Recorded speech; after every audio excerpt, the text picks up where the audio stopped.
श्री राम।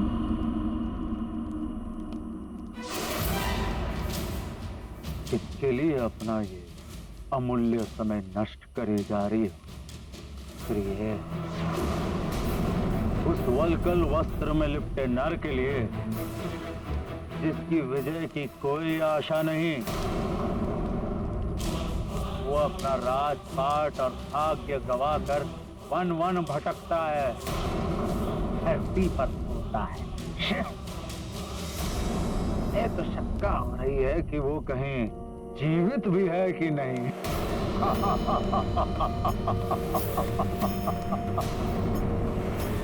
वो ना धन में, ना तप में, ना बल में, ना पराक्रम में, ना तेजस्विता में, ना यश में, किसी भी चीज में हमारी समानता नहीं कर सकता।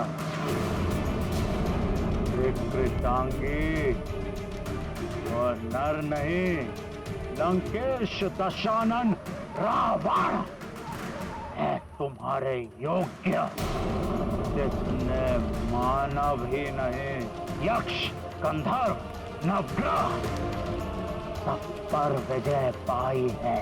और तुम उस भिक्षुक वनवासी की प्रतीक्षा कर रही हो जो मेरे समक्ष तृण मात्र से भी अधिक नहीं है।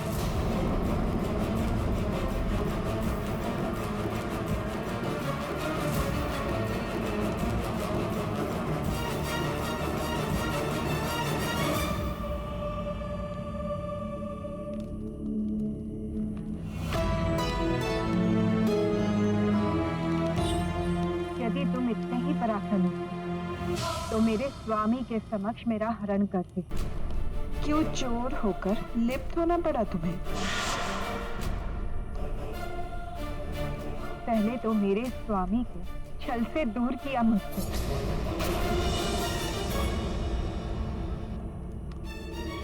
फिर भ्राता लक्ष्मण को छल से दूर भेजकर उनकी अनुपस्थिति में हरण किया मेरा।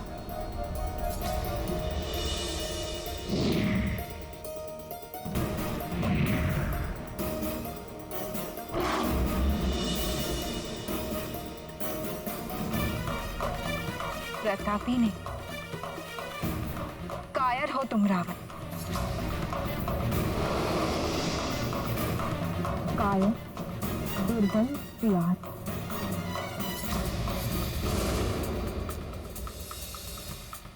तो मेरे स्वामी पुरुष सिंह श्री राम और साक्षात नरबाग भ्राता लक्ष्मण का सामना कदापि नहीं कर सकता।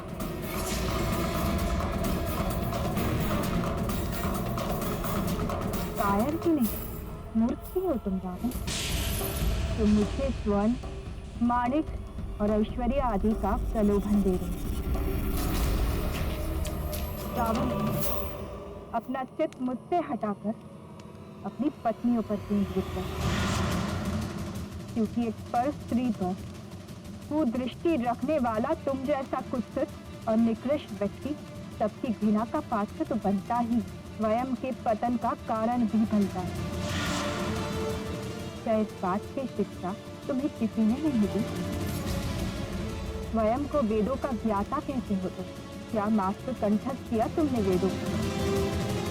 उनका मर्म नहीं जाना?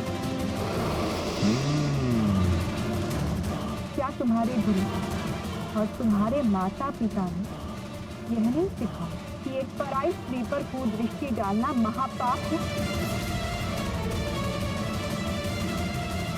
रावण, एक पर स्त्री पर कुदृष्टि डालकर तुमने जो अधर्म की अग्नि प्रज्वलित की है, वो तुम्हारी इस वन नगरी लंका को जलाकर मोम की भांति पिघला दी।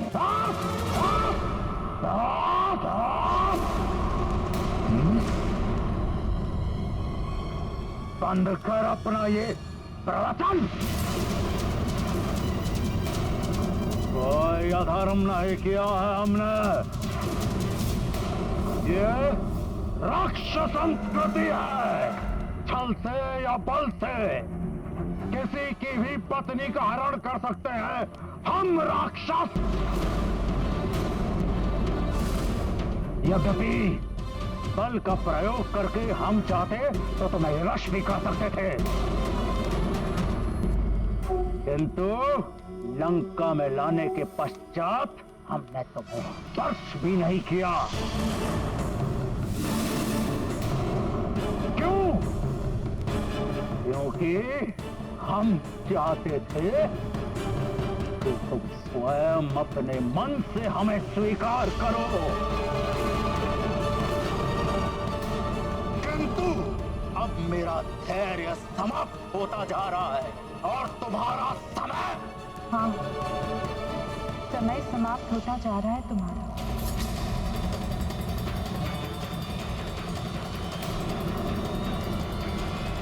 क्योंकि यदि मेरे स्वामी यहाँ आ गए तो समझो तुम्हारा विनाश आ गया। इसलिए अभी जो समय तुम्हारे पास बचा हुआ है रावण, उसका सदुपयोग करो। शुद्ध हृदय होकर मुझे मेरे स्वामी को लौटा दो। उनके चरणों में गिरकर क्षमा मांगो।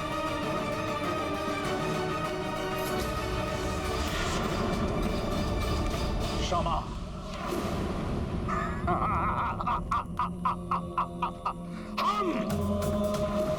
हम मांगेंगे क्षमा एक साधारण मानव से? क्षमा हमारे शब्दकोश में ही नहीं है,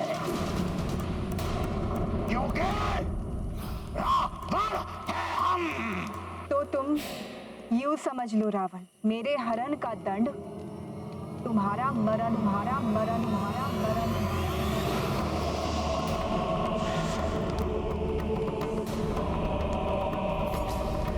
जिन्हें तुम साधारण मानव समझ रहे हो, उनके धनुष की टंकार मात्र से ही तुम्हारी ये लंका थरथरा उठेगी।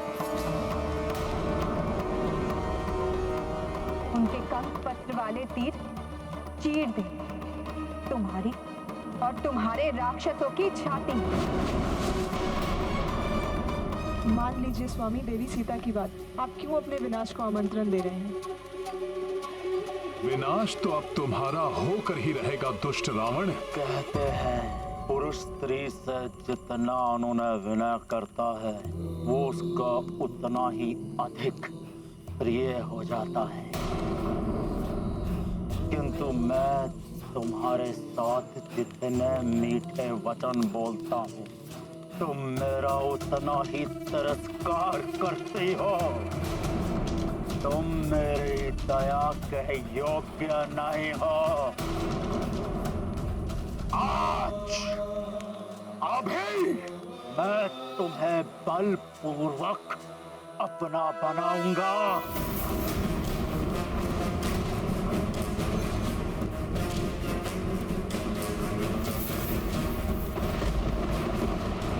अन्यथा तुम्हारा अंत करके सदा के लिए तुम्हारी तृष्णा से मुक्त हो जाऊंगा।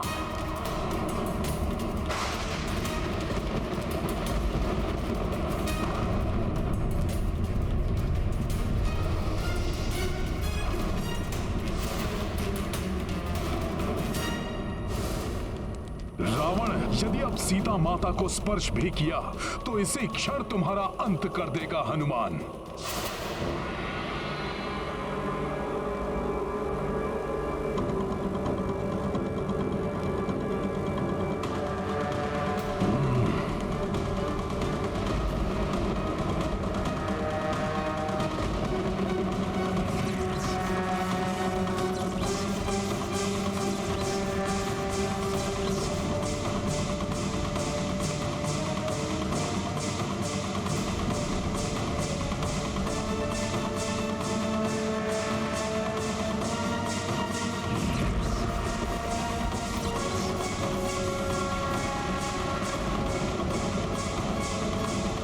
जाइए स्वामी।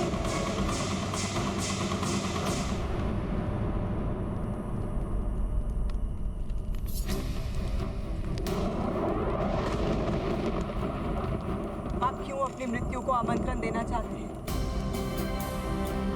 क्या आपको स्मरण नहीं है वो शाप जो नर कुबेर की गुहार के कारण ब्रह्मदेव ने आपको दिया था जब आपने रंभा की इच्छा के विरुद्ध उन पर बल प्रयोग किया था।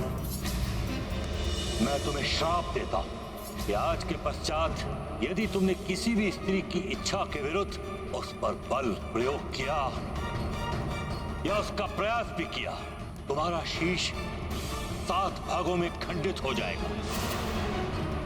तुम्हारी ये वासना ही एक दिन तुम्हारे विनाश का कारण बनेगी।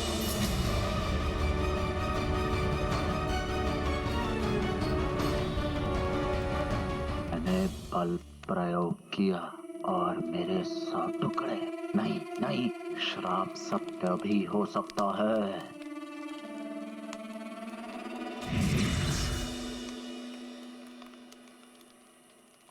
एक नारी का वध आप जैसे महाबली को बिल्कुल शोभा नहीं देता।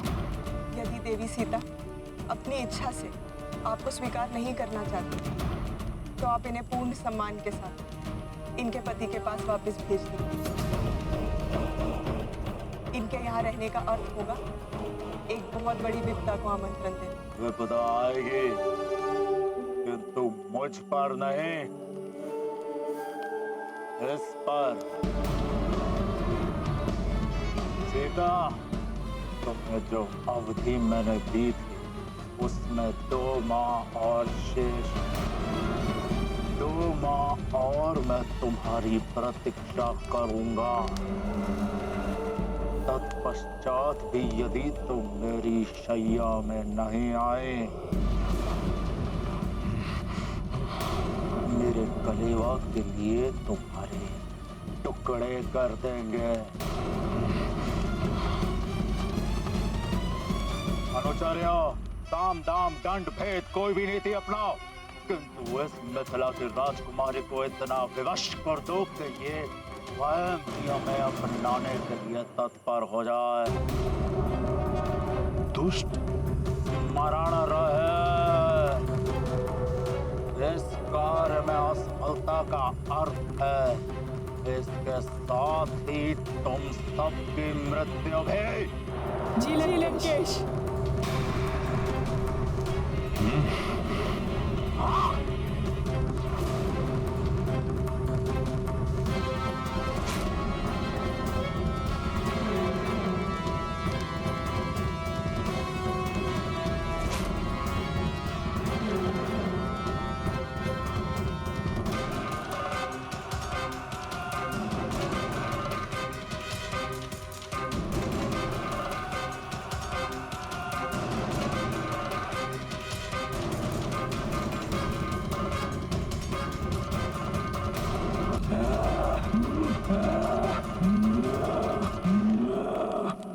बहुत शांत रह लिया मैं।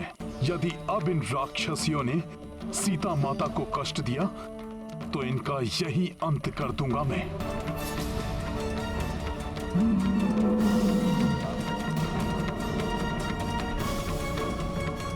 ये राक्षसियां कुछ भी कर ले, किंतु हनुमान के रहते माता सीता को कोई क्षति नहीं पहुंचा सकती। भयभीत करना चाहते हैं ये माता सीता को। लंकेश का अपमान करके तूने अच्छा नहीं किया। इसका दंड तो तुझे निश्चित ही मिलेगा। लंकेश हमारे भगवान है, हम उनका अपमान सहन नहीं करेंगे। तुम्हारी भलाई इसी में है कि भूल जाओ उस भिक्षुक पति को, स्वीकार कर लो महाराज रावण को, अन्यथा हम लोग खा जाएंगे तुम्हें। भोजन बनाओगी राक्षसियों? जिस क्षण तुमने माता सीता को स्पर्श किया वही क्षण तुम लोगों के जीवन का अंतिम क्षण होगा। ये तुम्हारे जीवन का अंतिम क्षण है, स्वीकार कर लो हमारे भगवान लंकेश को। अनुचित है ये सब, किंतु मैं महाराज के आदेश के विरुद्ध कुछ कर भी तो नहीं सकती। हनुमान की सहन शक्ति की सीमाएं लांघ रही हैं ये राक्षसियां। अरे मूर्ख, जिस नर की तुम प्रतीक्षा कर रही हो वो तो तुम्हें कब का बुला चुका, नहीं तो आ नहीं गया हो तब तक। स्वीकार कर लो लंकेश को, भूल जाओ इस वनवासी को, अन्यथा हम सभी तुम्हें खा जाएंगे। प्रभु श्री राम की आज्ञा का पालन करना है, इसलिए अभी इनके बीच जाना उचित नहीं होगा। किंतु माता सीता को प्रताड़ित होते हुए भी नहीं देख सकता, कुछ तो करना होगा। भूल जाओ उस वनवासी को, सीता स्वर्ग में आ जाएगी। स्वीकार करो लंकेश को, भूल जाओ उस वनवासी को। कुछ तो करना होगा।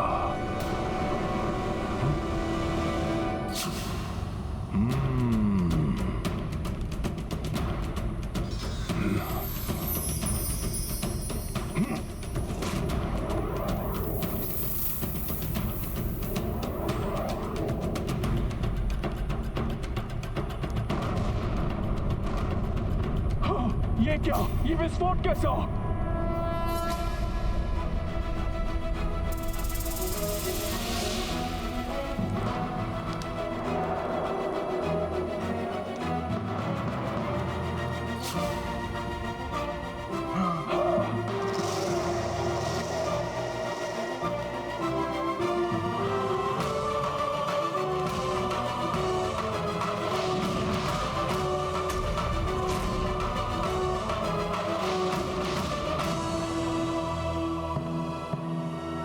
ये क्या हुआ? किसने किया ये? अवश्य कोई है वहां पर। जो कोई भी है वहां पर बच के नहीं जा पाएगा। चलो।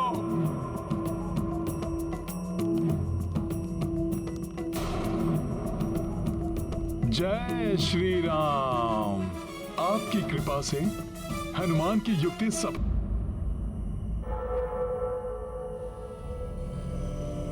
त्रिजटा, ये क्या हुआ? तुम इतना भयभीत क्यों हो त्रिजटा?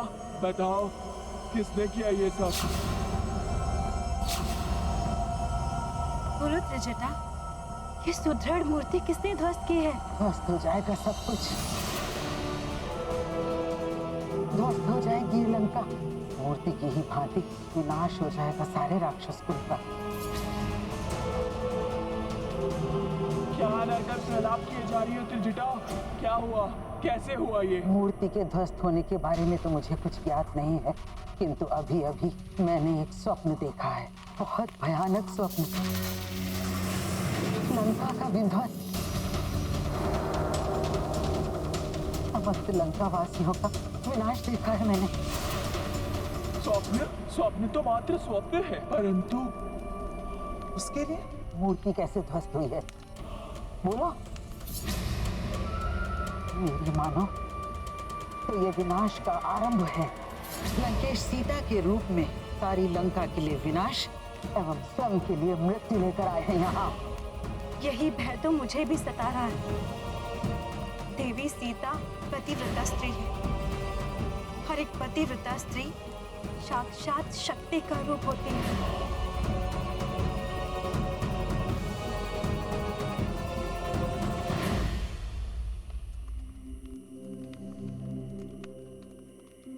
माता को इस असीम दुख से मुक्त कराने के लिए हनुमान को इसी समय जाकर उन्हें अपने और प्रभु श्री राम के बारे में बताना होगा।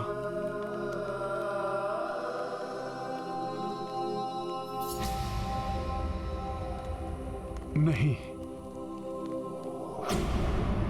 किंतु कहीं ऐसा ना हो जाए कि मुझे इस वानर रूप में देखकर माता और अधिक भयभीत हो जाएं, या कहीं माता मुझे रावण का गुप्तचर न समझ लें।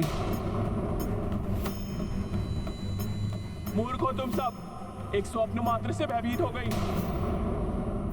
किंतु त्रिजटा का देखा हुआ सपने सदैव सत्य होता है और प्रातः काल का समय, प्रातः काल के स्वप्न भविष्य में सदैव सत्य होते हैं। ये बताओ कि तुमने देखा क्या स्वप्न में? मैंने देखा वो वनवासी राम अपने अनुज लक्ष्मण के साथ गजराज पर आरूढ़ होकर आए और सीता को लेके लंकेश के पुष्पक विमान में उत्तर दिशा की ओर ले गए और देखा घने रक्तिम मेघों में एक रथ जिसमें गर्दभ जुटे हुए थे, जो काले वस्त्र और लाल पुष्पहार पहने हुए मृत्यु की देवी का रथ है, और शीश मुड़ाए हुए लंकेश उस पर आरूढ़ हैं, जिन्हें मृत्यु की देवी दक्षिण दिशा की ओर खींच कर लिए जा रही है। और लंकेश के पीछे महाराज कुंभकर्ण, मेघनाथ और अक्ष कुमार बंधे हुए खींचे चले जा रहे हैं।